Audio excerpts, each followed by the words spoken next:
ಹಾಸನದ ಭುವನಹಳ್ಳಿಯ ದೇವಿರಮ್ಮ ಜಾತ್ರಾ ಮಹೋತ್ಸವ ವಿಜೃಂಭಣೆಯಿಂದ ಜರುಗಿತು. ಸಾವಿರಾರು ಭಕ್ತಾದಿಗಳು ಈ ಜಾತ್ರಾ ಮಹೋತ್ಸವದಲ್ಲಿ ಪಾಲ್ಗೊಂಡಿದ್ದರು.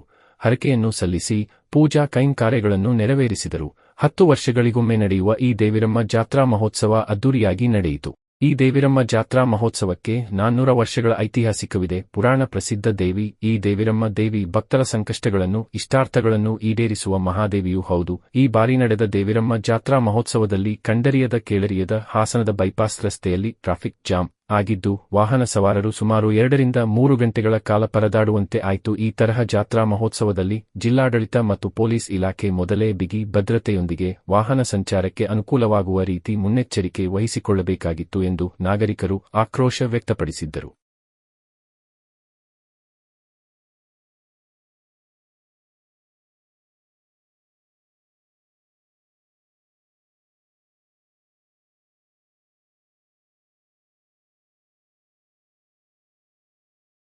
ಹಾಸನದ ಭುವನಹಳ್ಳಿಯ ದೇವಿರಮ್ಮ ಜಾತ್ರಾ ಮಹೋತ್ಸವ ವಿಜೃಂಭಣೆಯಿಂದ ಜರುಗಿತು. ಸಾವಿರಾರು ಭಕ್ತಾದಿಗಳು ಈ ಜಾತ್ರಾ ಮಹೋತ್ಸವದಲ್ಲಿ ಪಾಲ್ಗೊಂಡಿದ್ದರು. ಹರಕೆಯನ್ನು ಸಲ್ಲಿಸಿ ಪೂಜಾ ಕೈಂಕಾರ್ಯಗಳನ್ನು ನೆರವೇರಿಸಿದರು. 10 ವರ್ಷಗಳಿಗೊಮ್ಮೆ ನಡೆಯುವ ಈ ದೇವಿರಮ್ಮ ಜಾತ್ರಾ ಮಹೋತ್ಸವ ಅದ್ದೂರಿಯಾಗಿ ನಡೆಯಿತು.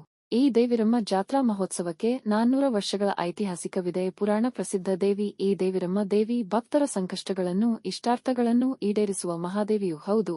ಈ ಬಾರಿ ನಡೆದ ದೇವಿರಮ್ಮ ಜಾತ್ರಾ ಮಹೋತ್ಸವದಲ್ಲಿ ಕಂಡರಿಯದ ಕೇಳರಿಯದ ಹಾಸನದ ಬೈಪಾಸ್ ರಸ್ತೆಯಲ್ಲಿ ಟ್ರಾಫಿಕ್ ಜಾಮ್ ಆಗಿದ್ದು ವಾಹನ ಸವಾರರು ಸುಮಾರು 2 ರಿಂದ 3 ಗಂಟೆಗಳ ಕಾಲ ಪರದಾಡುವಂತೆ ಆಯಿತು. ಈ ತರಹ ಜಾತ್ರಾ ಮಹೋತ್ಸವದಲ್ಲಿ ಜಿಲ್ಲಾಡಳಿತ ಮತ್ತು ಪೊಲೀಸ್ ಇಲಾಖೆ ಮೊದಲೇ ಬಿಗಿ ಭದ್ರತೆಯೊಂದಿಗೆ ವಾಹನ ಸಂಚಾರಕ್ಕೆ ಅನುಕೂಲವಾಗುವ ರೀತಿ ಮುನ್ನೆಚ್ಚರಿಕೆ ವಹಿಸಿಕೊಳ್ಳಬೇಕಾಗಿತ್ತು ಎಂದು ನಾಗರಿಕರು ಆಕ್ರೋಶ ವ್ಯಕ್ತಪಡಿಸಿದ್ದರು.